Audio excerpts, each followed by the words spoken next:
ભેળસેળવાળા E20 petrol મુદ્દે આમ આદમી પાર્ટીએ સુરત ખાતે ટાઉન હોલ કાર્યક્રમનું આયોજન કર્યું, પરંતુ આ કાર્યક્રમને ભાજપ દ્વારા રોકવાનો પ્રયાસ કરવામાં આવ્યો અને હોલની મંજૂરી આપવામાં આવી ન હતી, જેના કારણે આપ નેતાઓએ હોલની બહાર જ કાર્યક્રમ શરૂ કર્યો. આમ આદમી પાર્ટીના પ્રદેશ અધ્યક્ષ ઈસુદાન ગઢવી, ધારાસભ્ય ગોપાલ ઇટાલિયા અને પ્રદેશ સંગઠન મહામંત્રી મનોજ સોરઠિયાની આગેવાનીમાં કાર્યક્રમ શરૂ કરવામાં આવ્યો. આ કાર્યક્રમમાં આમ આદમી પાર્ટીના પ્રદેશ પ્રમુખ ઈસુદાન ગઢવીએ જણાવ્યું કે ગરીબ અને મધ્યમ વર્ગનો પરિવાર પોતાની નાની નાની બચત કરી કે લોન લઈને બાઇક કે કાર ખરીદવાનો વિચાર કરે છે. સુરત, અમદાવાદ, રાજકોટ, જામનગર, ભાવનગર, ગાંધીનગર અને વાપી જેવા શહેરોમાં વસતી સામૂહિક જનતા, વિદ્યાર્થીઓ અને નોકરિયાત લોકો પોતાના બજેટ પ્રમાણે વિચાર કરી પેટ્રોલથી ચાલતા વાહન ખરીદે છે, પરંતુ સરકારે હવે જનતા પર E20 ફ્યુઅલ જબરજસ્તી થોપી દીધું છે. E20ના કારણે આ વાહનોના એન્જિન ખરાબ થઈ રહ્યા છે. ત્યારબાદ આમ આદમી પાર્ટીના વિસાવદરના ધારાસભ્ય ગોપાલ ઇટાલિયાએ જણાવ્યું કે સરકાર E20 મુદ્દે જે દાદાગીરી કરી રહી છે એના વિરુદ્ધમાં નાગરિક તરીકે આપણે અવાજ ઉઠાવવા માટે એકઠા થયા છીએ. તમારી ગાડીમાં કયું પેટ્રોલ નખાવવું એ સરકાર નક્કી કરે છે અને અહીંયા મીટિંગ કરવી કે ન કરવી એ પણ સરકાર નક્કી કરે છે. કેજરીવાલજીએ જે રીતે E20ના લોકોની સાંભળી કે ભાઈ લોકો બહુ જ મુશ્કેલીમાં છે, આનાથી ગાડીઓ ખરાબ થાય છે, એન્જિન ખરાબ થાય છે, મહામૂડી લઈને એ લોકોએ પેટ્રોલની ગાડીઓ વસાવી છે, ત્યારે માનનીય અરવિંદ કેજરીવાલજીએ આંદોલનની શરૂઆત કરી, ટાઉન હોલ કર્યો, લાખો લોકો જોડાયા, ઇતિહાસ બન્યું. એટલે આજે અમે સુરતમાં પણ ગુજરાતની જનતા માટે અહીંયા અને સોશિયલ મીડિયાના માધ્યમથી ટાઉન હોલ માનનીય ગોપાલભાઈ અને મનોજભાઈની ઉપસ્થિતિમાં અને અમારા હોદ્દેદારોની ઉપસ્થિતિમાં આજે પ્લાન કર્યું હતું. પરંતુ ભાજપ વાળાએ જેમ એનો પોતાના બાપનો હોલ હોય એવી રીતે હોલમાં તાળા મારી દીધા. પણ ગુજરાતની અને સુરતની જનતા કે ભાજપથી ડરવાની નથી.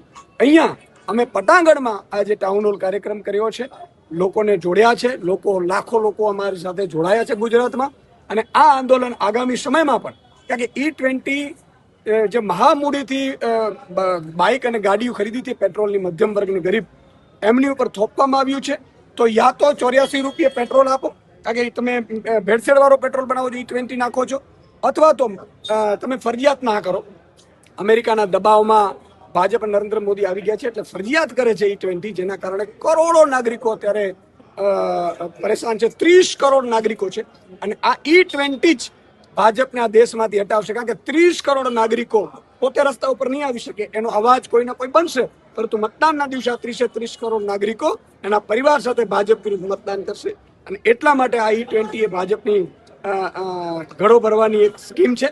અને મને લાગે છે કે આગામી સમયમાં પણ, આજે અહીંયા પરમિશન નથી આપી સુરતમાં, મેં આગામી સમયમાં પણ ગુજરાતની જનતા માટે E20નો આમ આદમી પાર્ટી આંદોલન ચાલુ રાખશે અને આગામી સમયમાં પણ ટાઉન હોલ જેવો કાર્યક્રમ કરવામાં આવશે. आज आम आदमी पार्टी के राष्ट्रीय कन्वीनर अरविंद केजरीवाल जी की अगुवाई में देश भर में जो मिलावट वाला पेट्रोल यानी कि E20 इथेनॉल पेट्रोल के खिलाफ जो लड़ाई चल रही है, उसी बात को आगे बढ़ाते हुए गुजरात के सूरत में आम आदमी पार्टी ने जनता को साथ रह सके E20 के खिलाफ आज एक सभा का आयोजन किया था.